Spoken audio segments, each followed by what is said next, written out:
Tere! Minu nimi on Tom Škrsensk, tervitan teid oma tagasihoidlikus töökojas. Soovin teile tutvustada vaakumkinnitussüsteemi. Vakufix.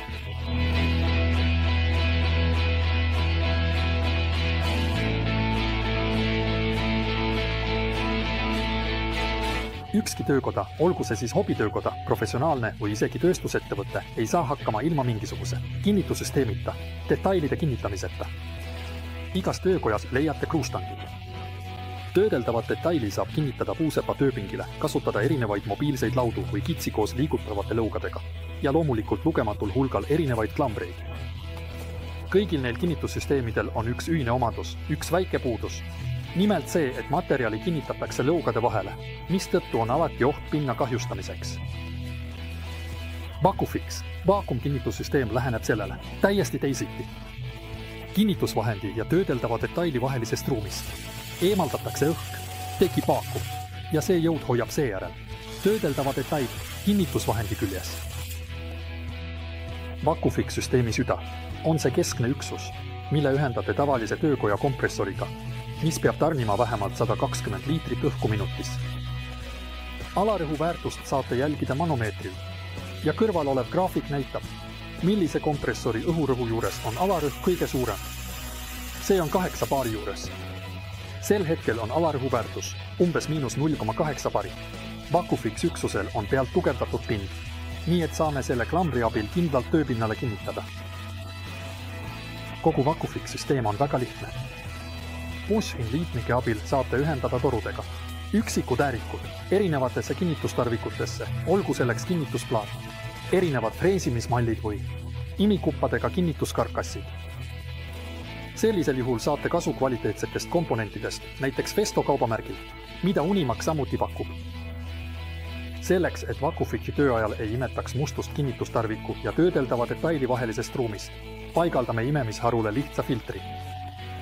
Vakufixi korrektseks toimimiseks on vaja paigaldada ka summuti ja seejärel piisab vaid kompressori ühendamisest ning eselelülitiga vaakumpumba sisselülitamisest. Tutvustame nüüd Vakufixi erinevaid kasutusviise. Üks neist on kinnitusvahendi valmistamine, kasutades vähemalt 10 mm paksust puidust plaati, tihendusteipi ja spetsiaalset keermestatud sisetükki. Üks parimaid materjale, millest saate kodustes tingimustes kvaliteetse kinnitusplaadi valmistada, on veekindel vineer.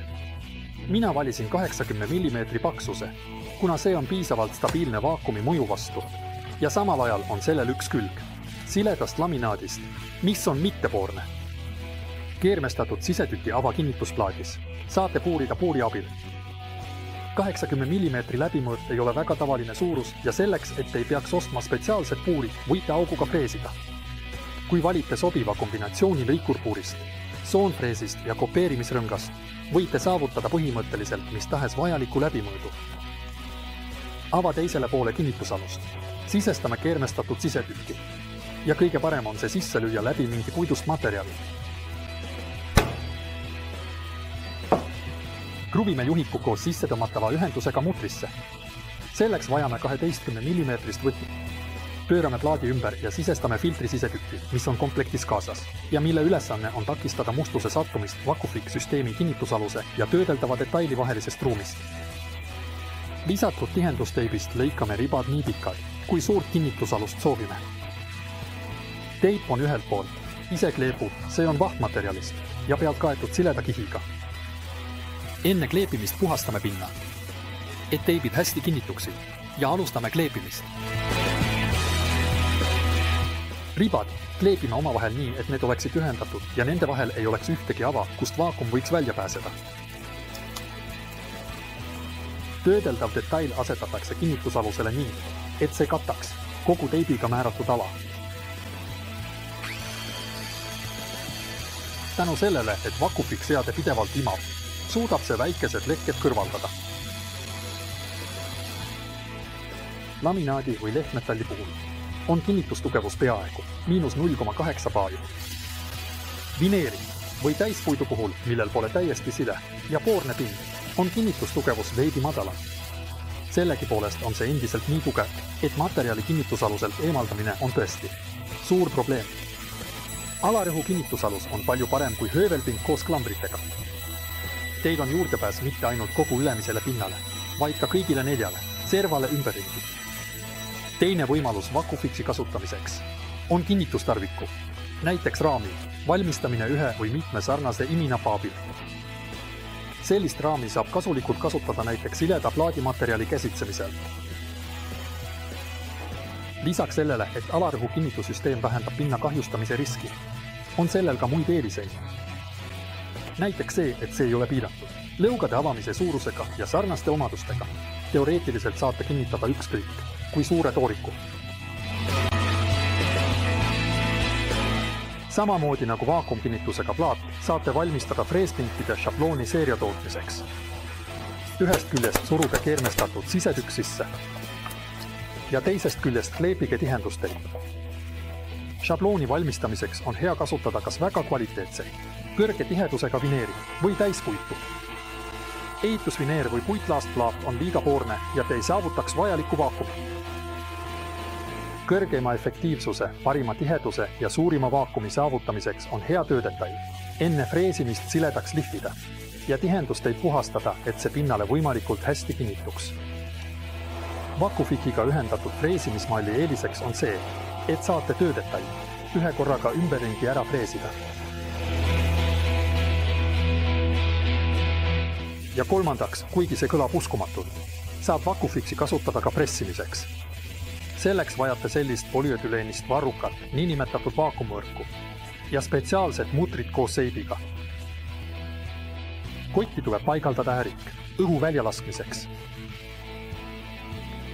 Mutri üks külg on sile ja teisel küljel on selline, süven. Sinna peidetakse siis 4 lõigatud avanurka. Pingutamiseks kasutame mutri jaoks 30 võtit ja ääriku jaoks 12. Üks ots teibitakse kinni, volditakse mitu korda ja teibitakse uuesti. Me sisestame pressitud eseme sisse. Näidise jaoks kasutame praegu lihtsalt maisi. Ja teist otsa ei teibi, et oleks lihtsam ja kiirem ligipääs sisse, vaid lihtsalt voldime nii ja kinnitame tööpinna külge sellise plussi ja 2 klambri abil. Ja nüüd saame ühendada vooliku imemisega ja alustada imemist.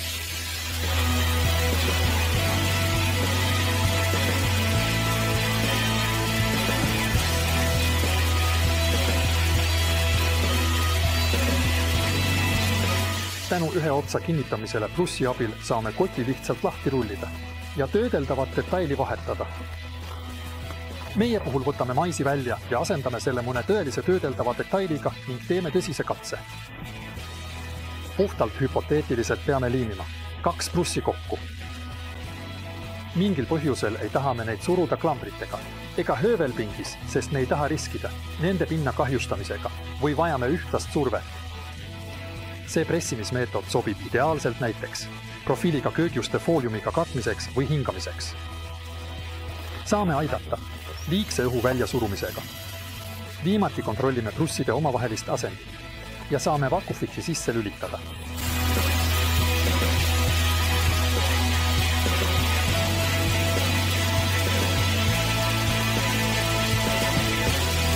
Et VacuFixi pressimisel on piisavalt jõudu, näitab ka liin, mis on ühendusest niimoodi välja surutud.